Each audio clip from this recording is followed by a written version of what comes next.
Welcome po sa Cooking Alasen. Gagawa po tayo ng pinaputok na Ube Condense Milk Cake.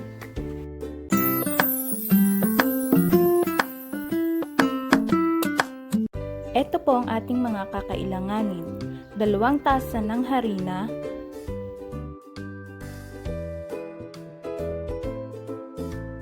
2 kutsara ng baking powder, 1 large egg,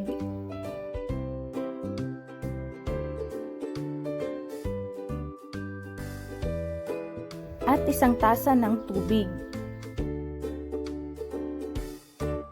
At hahaluin po natin.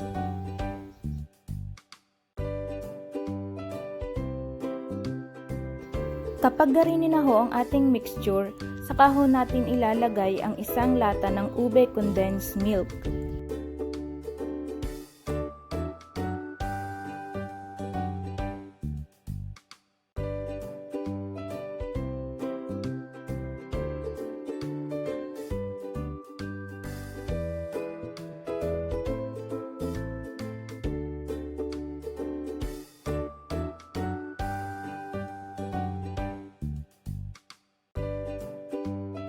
Saidin lang ho natin ang laman ng lata at lalagyan din po natin ng kalahating tasa ng tubig.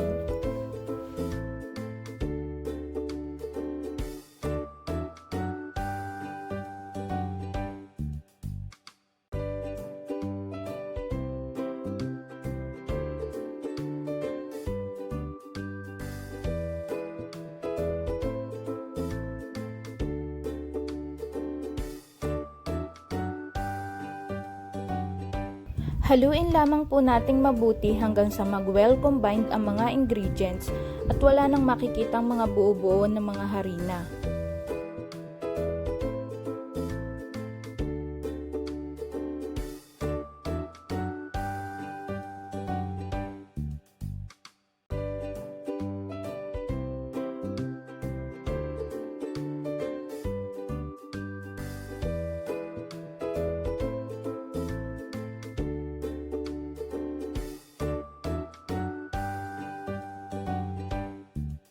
Kapag ganito na po ang consistency ng ating mixture, maglalagay na po tayo ng 1/4 cup na mantika or butter.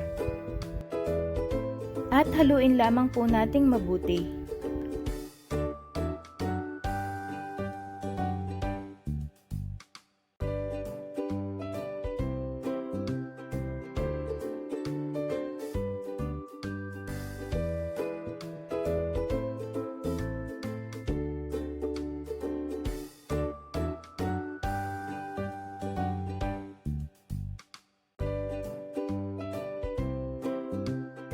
After po natin mahalo, isasali na po natin sa ating lalagyan. Kahit ano pong lalagyan pwede nyo pong gamitin. Pwedeng lianera o kahit puto molder pwede po natin gamitin.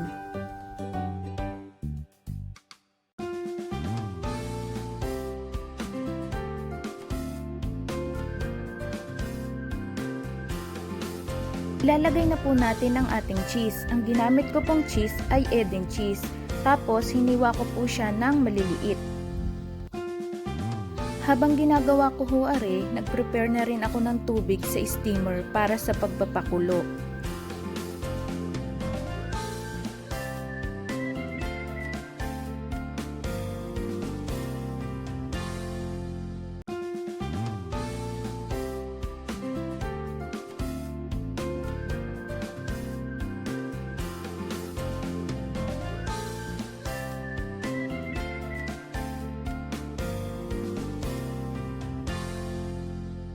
I-steam na po natin ang ating mixture, mga 30 minutes po. Pero depende po yun sa laki ng inyong molder.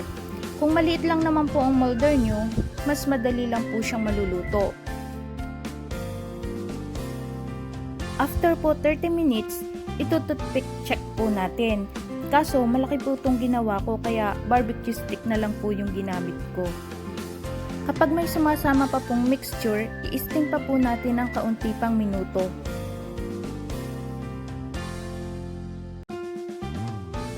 After After po nating maluto, palalamigin po muna natin bago natin siya i-transfer sa mga lalagyan para kusa po siyang aangat sa ating molder.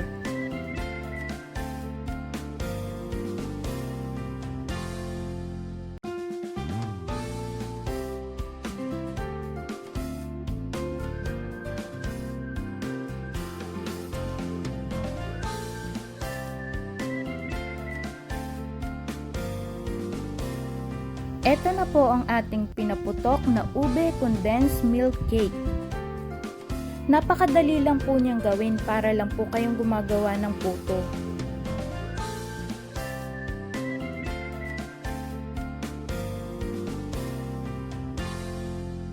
Kung nagustuhan niyo po itong aking video, please like and subscribe lang po sa aking channel.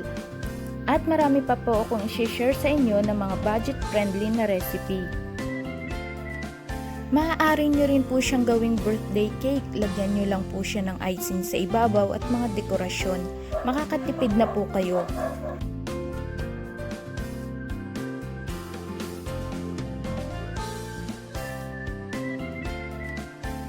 Sobrang soft po niya at napakasarap, promise. Magugustuhan nyo po ito.